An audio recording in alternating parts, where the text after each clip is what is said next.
જે આપણે એક્ઝામ્પલમાં શીખ્યા હતા કે દશાંશ પદ્ધતિ કેવી રીતે દર્શાવવી, હવે થોડું વધારે શીખીશું. એક્ઝામ્પલ નંબર 7, સાબિત કરો કે 0.33 બાદ p પૂર્ણાંક અને q શૂન્યતર પૂર્ણાંક હોય, p અને q માટે p ભાગ્યા q સ્વરૂપમાં દર્શાવી શકાય એવા વિશે આપણે સમજવું છે. આ દાખલો ધોરણ 10 માં પણ તમારે કામ આવી શકે છે અને એક IMP દાખલો પણ કહી શકાય છે. એટલે ખાસ વ્યવસ્થિત ધ્યાનપૂર્વક સમજજો. તમારા ભવિષ્યમાં પણ કામ આવશે, ધોરણ 10 માં પણ અને 9 માં પણ આ તમે સમજી શકશો તો પરીક્ષામાં પૂછી શકે એવું છે. આપણે શરૂઆત કરીએ કે આપેલું શું 0.333 બરાબર 0.3 બાદ p પૂર્ણાંક અને q શૂન્યતર પૂર્ણાંક હોય, p q માટે p ભાગ્યા q સ્વરૂપમાં આને ફેરવવું છે. તો કેવી રીતે ફેરવશું એના વિશે આપણે ચર્ચા કરીએ. માનો કે x બરાબર 0.3 બાર છે. બારનો મતલબ શું? એ સંખ્યા વારંવાર પુનરાવર્તન થાય છે.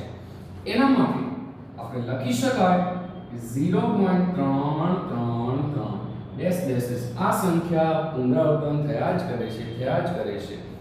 હવે એક કામ કરીએ, મારે p ભાગ્યા q સ્વરૂપમાં લખવું છે તો છેદમાં પણ કંઈક આવવું જોઈએ.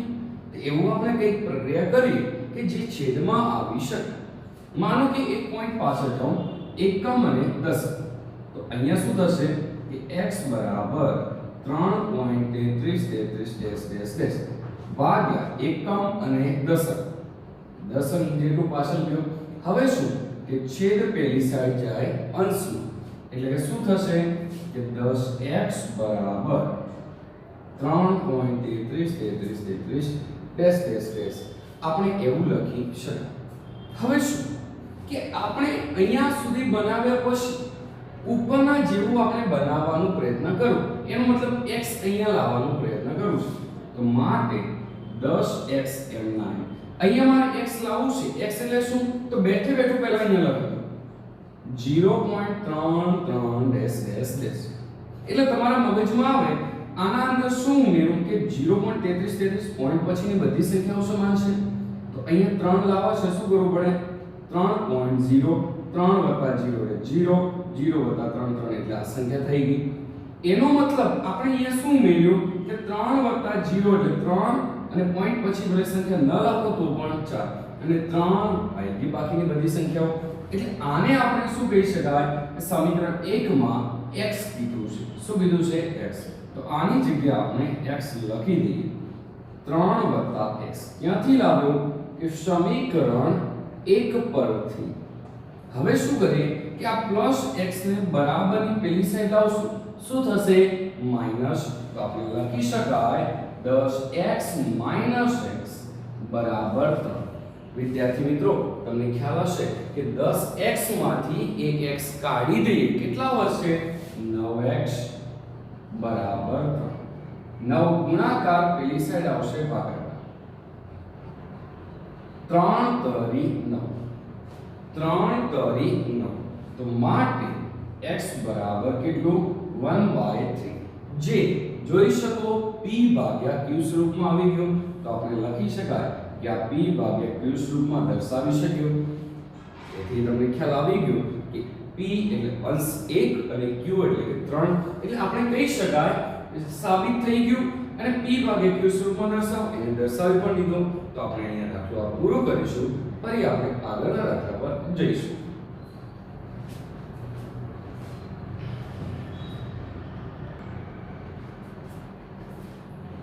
વિદ્યાર્થી મિત્રો, આપણે આગળ હમણાં એક્ઝામ્પલ 7 શીખ્યા. આના જેવો જ આપણે એક એક્ઝામ્પલ 8 શીખીએ, જેના અંદર એક સમાન સંખ્યાઓ પુનરાવર્તન થતી હતી, પરંતુ આ વખતે કંઈ બે સંખ્યા કન્ટિન્યુ પુનરાવર્તન થાય છે. તો આપણે કેવી રીતે દાખલો ગણવો એના વિશે આપણે વિસ્તૃત અભ્યાસ કરીએ. માનો કે આપણને એવું કીધું છે સાબિત કરો કે 1.27 બરાબર 1.27 ને p પૂર્ણાંક અને q શૂન્યતર પૂર્ણાંક હોય તો આપણે p ભાગ્યા q સ્વરૂપમાં દર્શાવી શકાય. એવું આપણે બતાવવું છે. તો એક કામ કરીએ, પહેલા તો આને x બરાબર ધારી લો. x બરાબર 27 ડેશ ડેશ ડેશ લખી શકાય. હવે આપણે અહીંયા કેટલી સંખ્યા પુનરાવર્તન થાય છે? 1 અને 2, પછી બે સંખ્યાઓ વારે ઘડીએ પુનરાવર્તન થશે. એનો મતલબ આપણે આ પોઈન્ટ ક્યાં સુધી જવાનું? બે પોઈન્ટ સુધી લઈ લો. માનો કે આ એકમ કહીએ, દશક કહીએ, અહીંયા શું આવશે? 100. એટલે કે છેદમાં આપણે 100, કારણ કે બે સંખ્યા પુનરાવર્તન થાય છે. આપણે આગળમાં એક જ સંખ્યા થતી હતી તો એક જ લીધો, અહીંયા બે સંખ્યા પુનરાવર્તન થાય છે તો આપણે બે પોઈન્ટ સુધી અહીંયા લઈ લઈએ. માનો કે x બરાબર 127.27 ડેશ ડેશ ડેશ ભાગ્યા કેટલા પોઈન્ટ ગયા આગળ? એકમ, દશક અને 100, તો ભાગ્યા 100. હવે શું કે આ છેદ પેલી સાઈડ જાય અંશમાં. 100 ગુણ્યા x એટલે 100x, 127.27 ડેશ ડેશ ડેશ આપણે લઈ શકાય. આને આપણે સમીકરણ 1 કહીએ. તમે વિદ્યાર્થી મિત્રો આપણે એક શીખ્યા હતા કે x અહીંયા બનાવવાનું છે, તો x અહીંયા બનાવી દઈએ. એટલે કે 100x m ના m. મારે x બનાવવું છે તો x શું આપેલું છે જોઈ લો. તો 1.27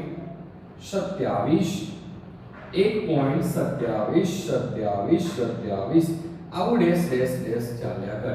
મારે બનાવવું છે 127 અને પછી 27 તો પોઈન્ટ પછી 27 ચાલે છે, તો અહીંયા પણ પોઈન્ટ પછી 27 ચાલે છે. હવે અહીંયા એક છે તો એમાંથી એક બાદ કરી દો, કેટલા થશે? 126. તો તમને હવે ખ્યાલ આવી ગયો છે વિદ્યાર્થી મિત્રો. તો 126 ને 127 બાકીના પોઈન્ટ પાછળના એમના એમ. એટલે આનું આપણે વિભાજન કરવાનું. કેવું વિભાજન કરવાનું? કે જે આપણે x ધાર્યો છે મૂળ અહીંયા x લાવવાનો આપણે પ્રયત્ન કરવાનો છે. એટલું ખાસ ધ્યાનમાં રાખવાનું. દરેકમાં કોમન સ્ટેપ છે. તમે પહેલું શું કર્યું કે x બરાબર ધાર્યો, એને આપણે સમીકરણ 1 કહી દો. અહીંયા બે સંખ્યાઓ વારે ઘડીએ પુનરાવર્તન થાય છે તો બે પોઈન્ટ પછી અહીંયા લઈ લો દશાંશમાં, છેદ પેલી સાઈડ અંશમાં લઈ લો. હવે શું કે જે સમીકરણ બન્યો છે એ આપણે x લાવવાનો અહીંયા પ્રયત્ન કરવો છે, તો બેઠે બેઠો x અહીંયા લખી દો. પછી જે ખૂટે છે આમાં અહીંયા લખી દો. એટલા સુધી વિદ્યાર્થી મિત્રો દરેકને ખ્યાલ આવી ગયો હશે. હવે આપણે કરીશું શું? તો આના અંદર કિંમત મૂકી કે 100x m ના m, 126 પણ આના બરાબર તો શું છે? x. કેમાં છે કે સમીકરણ 1 પરથી પ્લસ x બરાબરની પેલી સાઈડ જાય શું થશે? માઈનસ 100x માઈનસ x બરાબર 126. 100x હતા એમાંથી એક લઈ લીધો, વધે કેટલા? 99x બરાબર 126. 99 ગુણાકાર બરાબરની પેલી સાઈડ આવે શું થશે? ભાગાકાર. તો x બરાબર 126 ભાગ્યા 99. હવે આપણો વિચાર આવે કે આને ચેક કરીએ શું આ 3 વડે ભગાય છે? તો ચેક કરીએ. 126 ને 3 વડે ભાગો. 3 ચોક 12, 0 6 3 2 6 કેટલા આવ્યા? 42. તો આને 42 આવશે, આને 3 વડે ભાગો કેટલા આવશે? 3 એકા 3 અને 3 તરી 9 33 આવ્યો. હજુ ચેક કરીએ શું 42 ને 3 વડે ભાગી શકાય? ચેક કરીએ. 42 ને 3 વડે 3 એકા 3 12 3 ચોક 12 કેટલા આવ્યા? 14. અને 3 વડે ભાગો 11. માટે x બરાબર 14 ભાગ્યા 11 બનશે, જે આપણું p ભાગ્યા q સ્વરૂપમાં આવે. વિદ્યાર્થી મિત્રો આવા કંઈ પણ દાખલા હોય એટલે તમારા મગજમાં લાઈટ થવી જોઈએ. પહેલો સ્ટેપ શું કે એને x કરી દો, જેને સમીકરણ નંબર 1 આપી દો. બીજો શું આપણે દશાંશ કાઢવાનો, પછી ત્રીજો શું છે મૂકી દો, અને ત્રીજો સ્ટેપ એ કે આપણે જે x ધાર્યો છે એવો x બનાવવાનો પ્રયત્ન કરો. પછી કોમન સ્ટેપ છે બધામાં. એટલે તમને ખ્યાલ આવે કે p ભાગ્યા q સૂત્રમાં દર્શાવ આવી ગયો, અંશ અને છેદ આવી ગયો. આટલા સુધી તમને ખ્યાલ આવી ગયો છે. આ દાખલો આપણે અહીંયા પૂરું કરીશું. બીજા દાખલા પર આપણે જઈએ.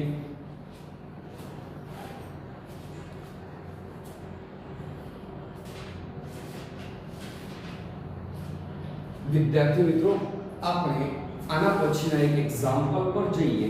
તે એક્ઝામ્પલ નંબર 9 છે.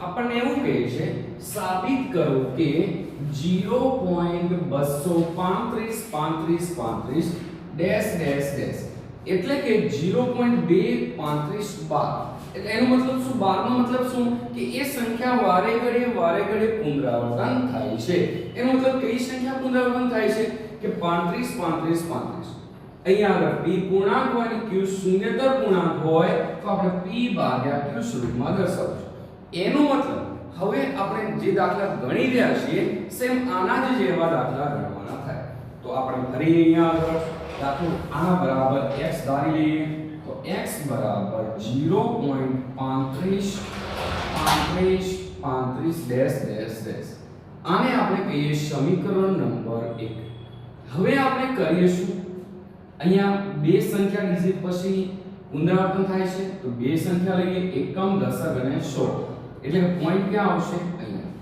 તો x બરાબર 23.535 ડેશ ડેશ ડેશ આવી સંખ્યાઓ પુનરાવર્તન થશે એનો મતલબ આપણે કેટલા પોઈન્ટ લીધા એકમ દશક અને 100 તો ભાગ્યા કેટલા આવશે 100 ફરી સમજાવું છું અહીંયા બે સંખ્યાઓ પુનરાવર્તન થાય છે તો એકમ દશક અને 100 તો આને આપણે ગાળી દઈએ 100 તો છેદમાં કેટલા આવી ગયા 100 છેદ પેલી સાઈડ જશે અંશમાં એટલે કે 100x બરાબર 23.535 ડેશ ડેશ ડેશ આટલા સુધી વિદ્યાર્થી મિત્રો તમને ખ્યાલ આવી ગયો છે હવે અહીંયા સુધી કર્યા પછી શું કરતા હતા કે આપણે x બેઠું લખી દો અને x પરથી કિંમત બનાવો તો આપણે લખીશું 100x બરાબર x એટલે કેટલું કે 0.235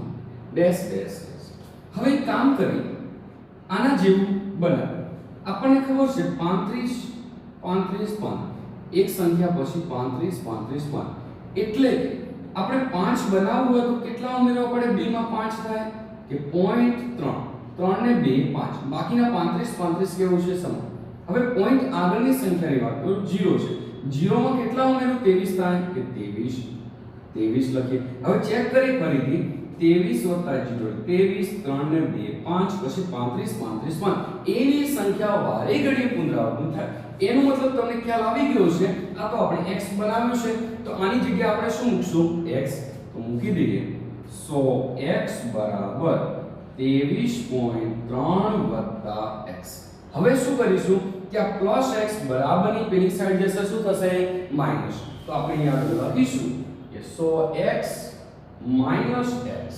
બરાબર 23.3 100 માંથી એક કાઢી લો 100x હતા એમાંથી એક x લઈ લીધો કેટલા વધે કે 99x 23.3 માનો કે હું આનો પોઈન્ટ કાઢું તો છેદમાં કેટલા આવે એકમ અને દશક તો ભાગ્યા 10 હવે શું કરીશું કે અંશ પેલી સાઈડ આવશે છેદમાં તો મારે x ને કરતા કરવું છે x બરાબર 233 99 × 10 તો x બરાબર 233 ભાગ્યા 990 આ આપણું x આવી ગયું શું આ p ભાગ્યા q સ્વરૂપમાં છે તો ચકાસી લઈએ આ p અને આ છેદમાં શું બનશે q એટલે કે આપણે કહી શકાય p ભાગ્યા q સ્વરૂપમાં બને છે એટલે આ સમય સંખ્યા પણ કહી શકાય હા પછી શું કે p q સ્વરૂપમાં દર્શાવ્યું હા સર દર્શાવી દીધું કારણ કે અંશ અને છેદ આવી ગયો p એટલે ઉપર और q એટલે કે નીચે આ દાખલો આપણે અહીંયા પૂરું કરીશું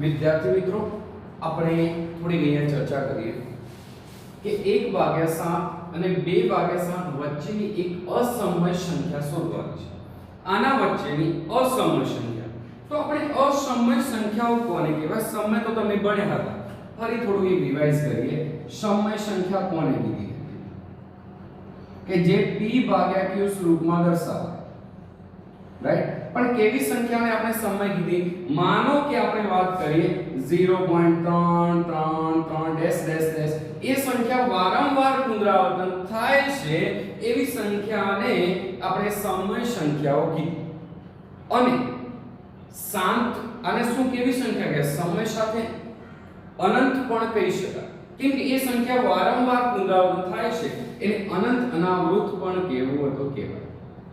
ખ્યાલ આવ્યો? હવે જો બીજી વાત કરું, માનો કે આપણા જોડે 0 10 100 1000 આવી સંખ્યાને આપણે કેવી કહીશું? શું આ વારંવાર એક જ સંખ્યા પુનરાવર્તન થાય છે? પહેલું થયું 10, પછી થયું 100, 1000. સંખ્યા જેમ જેમ આગળ જતા વધે છે અને એ સંખ્યા વારંવાર પુનરાવર્તન થતી નથી, માટે આ અસમય સંખ્યા કહેવાય. કેવી સંખ્યા કહીશું? અસમય. ખ્યાલ આવ્યો? એટલે કે આપણે કહી શકીએ આ સમય ન કહેવાય, આ અસમય કહીશું. તમને ખ્યાલ આવી ગયો છે? જો માનો કે હું લખ્યું હોય તો એકના એક સંખ્યા પુનરાવર્તન થતી હોય તો એને આપણે સમય સંખ્યા પણ કહેવું હોય કહી શકીએ.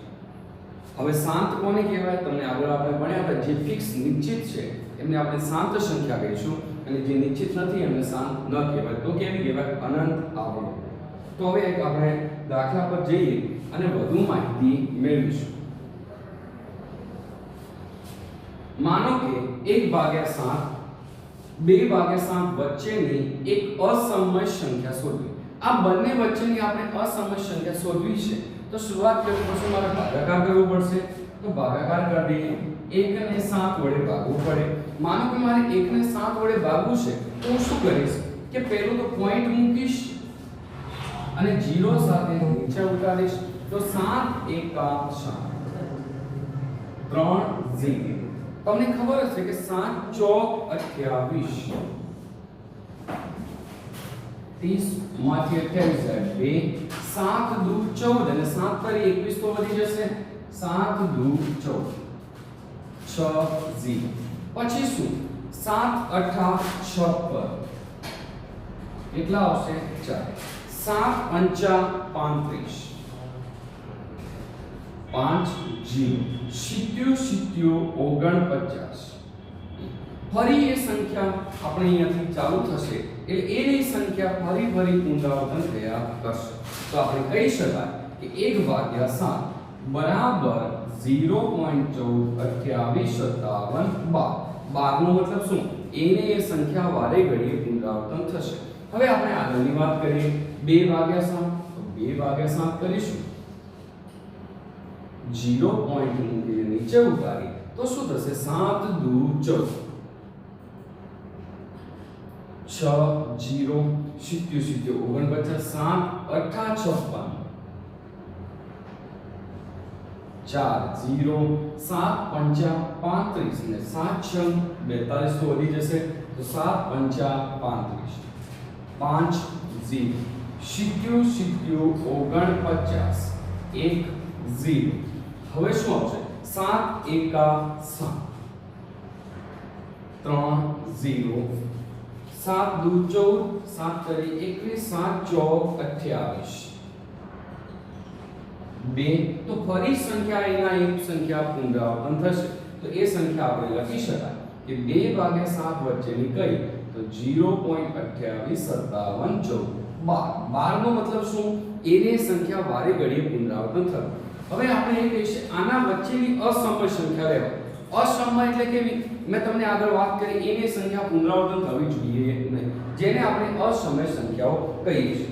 માનો કે તમારી ઈચ્છા હોય એવી બધી સંખ્યાઓ લેવા. આપણા પેલું અહીંયા લખીએ કે 1/7 બરાબર કેટલું આવ્યું? 0.2857 અને 2/7 કેટલું આવ્યું? કે 0.285714. આ બંને વચ્ચેની કોઈ પણ સંખ્યા અસમય તમે પસંદ કરી શકો. માનો કે આપણે લખીએ કે અસમય સંખ્યા એક જ લખવી છે, વધારે લખવી નથી. કોઈ પણ લઈએ 0 1 4 ની જગ્યાએ 5 નું 0 00 15 000 ડેશ ડેશ છે. માનો કે કોઈ કે હજી મારે બીજી સંખ્યા જોઈએ છે તો શું કરીએ? 0.16 0 16 00 આવી બધી આપણે અસમય સંખ્યાઓ લઈ શકીએ. વિદ્યાર્થી મિત્રો, આટલા સુધી ખ્યાલ આવી ગયો છે?